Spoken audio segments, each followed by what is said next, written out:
Number 414, the Tribulation Temple. The Tribulation Temple, also called the Third Temple, is a topic of great interest and debate. It holds a central place in biblical prophecy, particularly regarding the end times.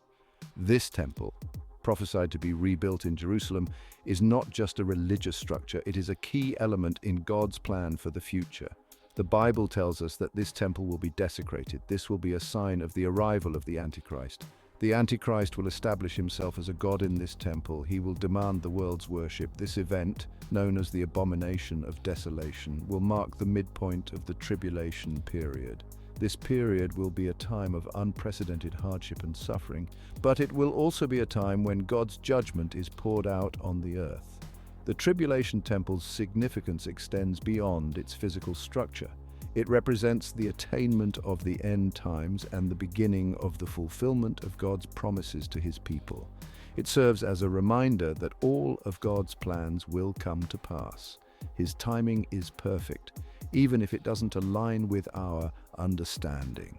The very idea of a third temple generates a lot of excitement among Christians and Jews. For Christians, it signifies the nearness of Christ's return. It fuels our anticipation for the day when Christ will return for his bride. As we delve deeper into the topic of the third temple, we'll explore its historical context, its prophetic significance, and the different perspectives surrounding its rebuilding.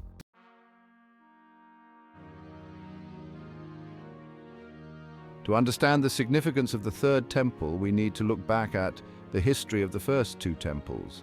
The first temple, built by King Solomon, was a magnificent structure. It was the center of Jewish worship for centuries. Sadly, it was destroyed by the Babylonians in 586 BC. This marked a time of great sorrow and exile for the Jewish people. After the Babylonian exile, the Jewish people returned to Jerusalem. They rebuilt their temple. This second temple, though not as grand as Solomon's, was still a place of great importance. It was this temple that King Herod restored and that Jesus himself taught and healed. However, this temple too was destroyed. The Romans, led by Titus, destroyed it in 70 AD. The destruction of the second temple was a devastating event for the Jewish people, but it was also a fulfillment of biblical prophecy. Jesus himself had predicted its destruction. He warned that not one stone would be left upon another. His words were fulfilled literally. Since the destruction of the Second Temple, the Jewish people have yearned for its rebuilding. They long for a return to traditional worship practices. They pray for the day when they can once again offer sacrifices to God in their own temple. The idea of a third temple is deeply ingrained in Jewish consciousness. It represents hope. It signifies the restoration of God's favor. It fuels their anticipation for the coming of the Messiah.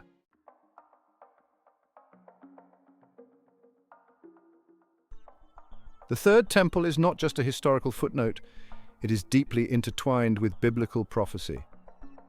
The book of Revelation in particular provides detailed descriptions of this temple and its role in the end times. Revelation 11, beginning in verse 1, states, "Then I was given a reed like a measuring rod. And the angel stood, saying, 'Rise and measure the temple of God, the altar, and those who worship there. But leave out the court which is outside the temple, and do not measure it, for it has been given to the Gentiles, and they will tread the holy city underfoot for 42 months. This passage tells us that this temple during the tribulation will be physically measured. This act of measurement signifies judgment and separation. It implies a distinction between those who are faithful within the temple and those who are not outside the temple. It points to a separation between the true worshippers of God and those who oppose him. The passage further indicates that the temple will be desecrated by the man of sin. This desecration is a key element of end times prophecy. The Bible also tells us that the Antichrist will play a significant role in the events surrounding the Third Temple. He will establish himself as a god in this temple, demanding the world's worship. This act of blasphemy will be a clear sign of his true nature. It also gives us a third name for this temple, the Temple of the Antichrist. The prophecy of this third temple is not just about a physical structure. It is about God's sovereignty. It is about his control over history. It is about his faithfulness to his promises. Even though it may appear that things in the world are out of control, events are actually falling into place. God is working out his plan, and the Tribulation Temple is a key part of that plan.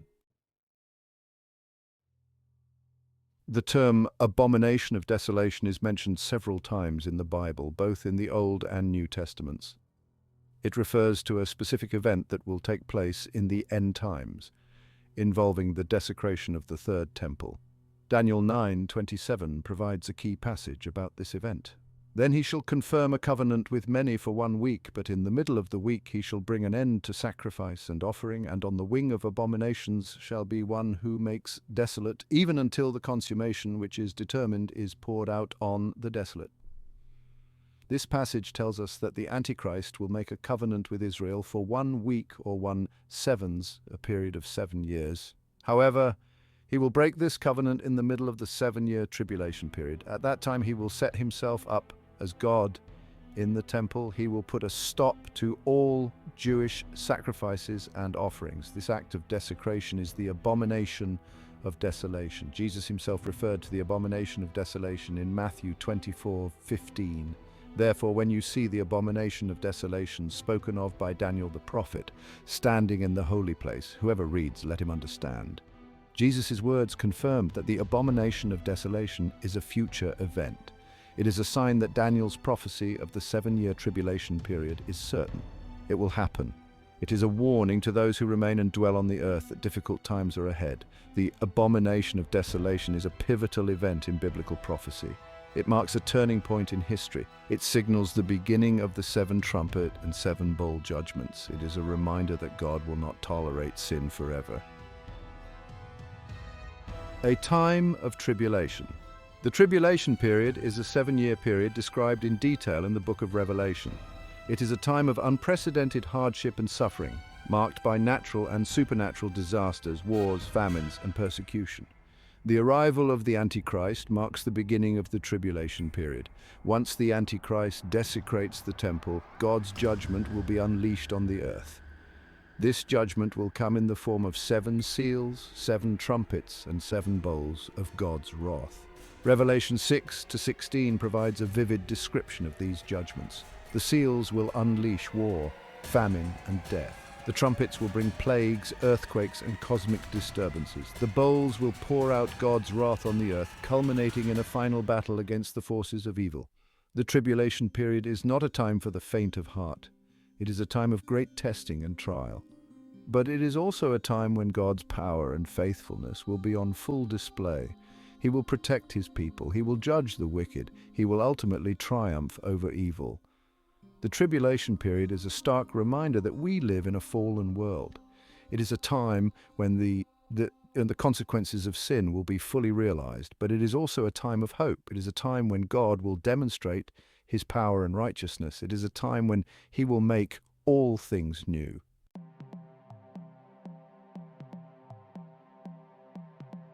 Diverse views within Judaism. The prospect of a third temple evokes a wide range of emotions and opinions within the Jewish community. For some, it is a source of great hope and anticipation, a sign of God's faithfulness and the eventual coming of the Messiah. For others, it is a complex issue fraught with theological, political, and logistical challenges. Orthodox and some conservative Jews tend to view the rebuilding of the temple as an essential step towards fulfilling biblical prophecy and ushering in the Messianic age. They see it as a tangible symbol of God's covenant with his chosen people and a return to the traditional forms of worship practiced for centuries. These groups often actively support preparations for the temple's reconstruction, engaging in activities such as training priests in the ancient rituals, crafting sacred vessels and garments according to biblical specifications, and even obtaining red heifers for the purification ceremonies outlined in the Torah.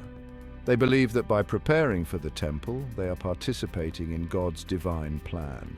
However, not all Jews share this enthusiasm for a third temple. Within the diverse tapestry of Jewish thought, there are varying perspectives on its necessity, feasibility, and even desirability. Some groups, particularly within the Reform and Reconstructionist movements, question the relevance of a physical temple in modern Judaism. They argue that the destruction of the Second Temple marked a significant shift in Jewish practice, moving away from animal sacrifices and towards a more spiritual understanding of worship centered around prayer, study, and acts of loving kindness. For them, rebuilding the temple might be seen as clinging to an outdated model of religious observance. Secular considerations. The question of the Third Temple becomes even more complex when considering the views of secular Jews. These individuals may identify culturally or ethnically as Jewish, but do not necessarily adhere to religious beliefs or practices. For them, the concept of a rebuilt temple might hold little personal significance. Their focus often lies on the state of Israel as a homeland for the Jewish people, a place of refuge and self-determination after centuries of persecution and displacement. They prioritize issues such as security, diplomacy, and economic development over theological debates about ancient structures. In fact, some secular Jews express concern that actively pursuing the construction of a third temple could inflame tensions with the Muslim world and destabilize the already volatile situation in the Middle East.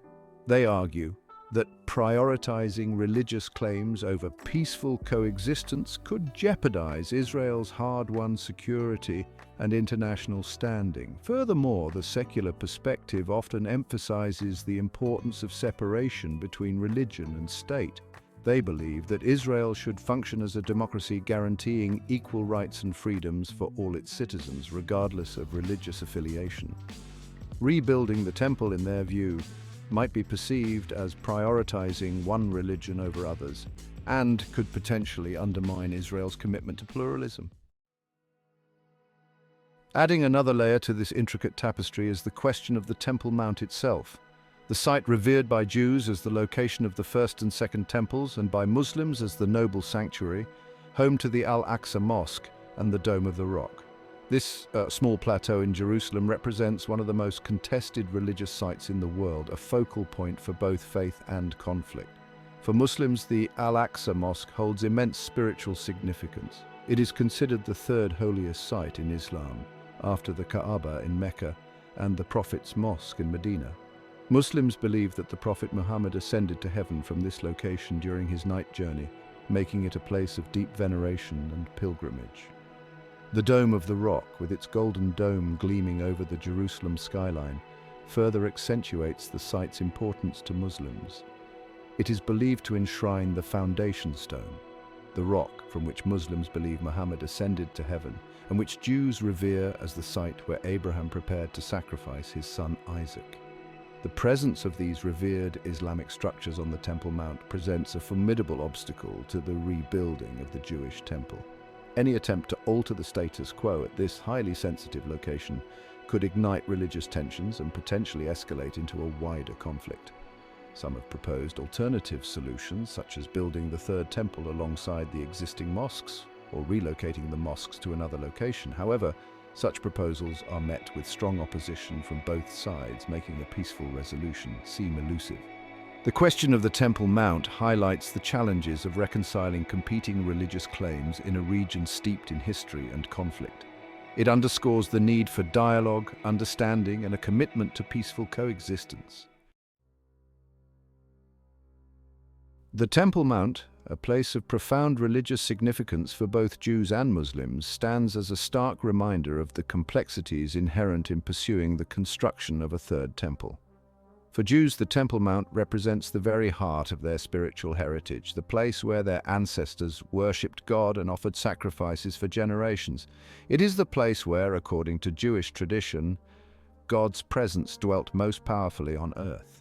The yearning for a return to this sacred space, to rebuild their temple and resume their ancient practices, runs deep within the soul of Jewish identity.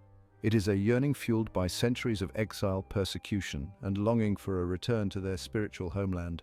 However, the presence of the Al-Aqsa Mosque and the Dome of the Rock, structures deeply revered by Muslims, creates a formidable obstacle to realizing this aspiration. The Temple Mount, known to Muslims as Haram al-Sharif, holds a place of immense sanctity within Islam. It is a place where, according to Islamic tradition, the Prophet Muhammad ascended to heaven, making it a site of profound religious and historical significance. Traditions are one thing, Bible prophecy, however, is a different matter. The Bible tells us a future Jewish temple, the Tribulation Temple. Whether it will share the Temple Mount with the Dome of the Rock or not is subject to speculation. The Bible isn't clear about its exact location. The presence of these revered Islamic structures on the Temple Mount creates a highly sensitive situation. However, there is a certain promise to both Christians and Jews, and Jerusalem and the Temple Mount will certainly play a significant role. Until that time, faithful Christians and Jews can place their faith in God, a God that has told us those things that will happen before they do.